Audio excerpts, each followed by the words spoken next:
মৰমৰ ষ্টুডেণ্টছ আজি আমি পঢ়িম ক্লাছ 10 মেথ চেপ্টাৰ নম্বৰ 5 সমান্তৰ প্ৰগতি। তো ষ্টুডেণ্টছ এই ভিডিঅ'ৰ আগৰ ভিডিঅ'বিলাকত আমি উদাহৰণ 1 পৰা 13 লৈকে পঢ়িছোঁ। আজি আমি তোমালোকক 14 নম্বৰ উদাহৰণটো কৰি দিম। 14 নম্বৰ উদাহৰণত কি কৈছে চাবা, যোগফল নিৰ্ণয় কৰা। দুটা অংক দি আছে, এই অংক দুটাৰ যোগফল উলিয়াব কৈছে। এক নম্বৰটো কি আছে, প্ৰথম 1000টা মানে এই 1000টা ধনাত্মক অখণ্ড সংখ্যাৰ যোগফল উলিয়াব লাগে। যেনেকুৱা 1 2 3 4 5 6 ধনাত্মক বিলাক পজিটিভ নাম্বাৰ বিলাক যোগ কৰি কিমান হ'ব এইটো ওলাব লাগে। দুই নম্বৰ কি কৈছে, প্ৰথম nটা ধনাত্মক অখণ্ড সংখ্যাৰ যোগফল। nটা মানে কি অসীমলৈকে আছে, nটা মানে কিমান আমি নাজানো, এইটো আমি উলিয়াই দিম তোমালোকক চোৱা। তাৰ আগতে এটা ফৰ্মুলা চাই ল'ম চোৱা, এটা আছে তোমালোকৰ কিতাপত দিয়া আছে। যেতিয়া আমাক কি কৈছে অন্তিম পদ দিয়া থাকিব তেতিয়া এইটো ফৰ্মুলা ব্যৱহাৰ কৰিম, s = n / 2 * a + 2a। nটা পদৰ যোগফল যদি উলিয়াব লাগে তেনেহ'লে আমি কি a n ৰ ঠাইত আমি l টো বহাম। a n আৰু l টো কি সমান, তেনেহ'লে এইটো ফৰ্মুলা ব্যৱহাৰ কৰিব পাৰোঁ।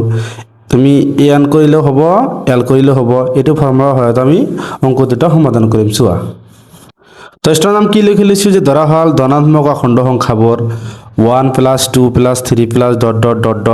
ইয়াৰ ভিতৰত আৰু সংখ্যা আছে, আমাৰ লাষ্টটো কি দি আছে, লাষ্টটো আমাক কিমান দি আছে 1000 দি আছে। তেনেহ'লে ইয়াৰ পৰা আমি সমাধান কৰিম, লিখি দিবা যে সমাধান। ইয়াৰ পৰা আমি প্ৰথম পদ কিমান লিখিব পাৰোঁ, a লিখিব পাৰোঁ 1। তাৰপিছত আমাক d টো নালাগে, আৰু অন্তিম পদটো আমি কিমান লিখিব পাৰোঁ an = l, যিকোনো এটা হ'লে হ'ল। অন্তিম পদটো আমি কিমান জানো 1000, আৰু কিমানটা পদৰ যোগফল 1000টা পদৰ যোগফল। সেইটো আমি কি ধৰিম, 1000টো আমি n ধৰিম। এতিয়া আমি কি কৰিম, যোগফলটো উলিয়াম, লিখি দিবা যে আমি জানো যে যোগফল আমি কিমান জানো, sn = n / 2 * a + l। তুমি n বহাব পাৰা, n মানে আমি কিমান জানো, n মানে আমি কিমান জানো 1000, ইয়াত বহাই দিয়া। = n মানে আমি কিমান জানো 1000 / 2 * a মানে আমি কিমান জানো 1 প্লাছ l মানে কিমান জানো 1000 জানো, মানে অন্তিম পদ। তাৰপিছত 2 যদি আমি ইয়াক ডিভাইড কৰো কিমান পাওঁ 500 * 1000 এৰ লগত যোগ কৰিলে কিমান হ'ব 1001। এটো হ'ব ষ্টুডেন্টস। এতিয়া আমি কি কৰিম চোৱা, ইয়াত দুটা শূন্য আছে, এই শূন্যটো ইয়াত বহাই দিয়া। এতিয়া আমি 5 এৰে গোটেইখিনি পূৰণ কৰি দিম চোৱা। 5 আৰু 1 পূৰণ কৰিলে কিমান হ'ব 5, 5 আৰু 0 পূৰণ কৰিলে কিমান হ'ব 0, 5 আৰু 0 পূৰণ কৰিলে কিমান হ'ব 0, 5 আৰু 1 পূৰণ কৰিলে কিমান হ'ব 5। এই সংখ্যা দুটা পূৰণ কৰি এটাই পাবা।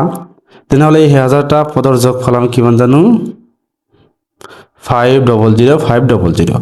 এটি হ'ব প্ৰথম নম্বৰৰ উত্তৰ। এতিয়া আমি 2 নম্বৰটো কৰিম চোৱা। ষ্টুডেণ্ট আমাক 2 নম্বৰটো কি কৈছে, মানে nটা পদৰ যোগফল উলিয়াব কৈছে। তেনেহ'লে আমি কি লিখিম 1 + 2 + 3 লাষ্টটো আমি কি জানো n, যেহেতু সংখ্যাটো আমি নাজানো। ইয়াৰ পৰা এই যিকলম কিমান লিখিম 1, আৰু l বা এই n যিকলম কিমান লিখিম n, আৰু কিমানটা পদৰ যোগফল nটা পদৰ যোগফল। তেনেহ'লে n আমাক কিমান দি আছে n দি আছে। তাহলে লিখি দিবা যে যোগফল ফর্মুলা, তোমাকে লিখি দিব পারা যে আমি জানো যে কি লিখিবা sn = n / 2 * a + l, বহাই দিয়া মানবোৰ। n মানে আমি n জানো, n / 2 * a মানে আমি কিমান জানো 1 প্লাস l মানে আমি কিমান জানো n জানো।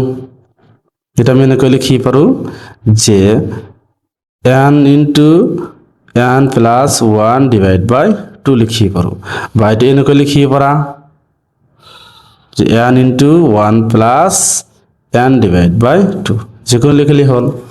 তোমাকে লাষ্টত লিখি দিব পাৰা যে nটা ধনাত্মক অখণ্ড সংখ্যাৰ যোগফল কিমান হ'ব n * n + 1 / 2। এটি হ'ব কি উত্তৰ। তো ষ্টুডেন্টস ইয়ালৈকে কৰিবলগীয়া আছিল। ষ্টুডেন্ট যদি ভিডিওটো ভাল লাগে চ্যানেলটো সাবস্ক্রাইব করে দিবা, আর তোমার মতামত কমেন্ট করে জানাবা। Thank you students.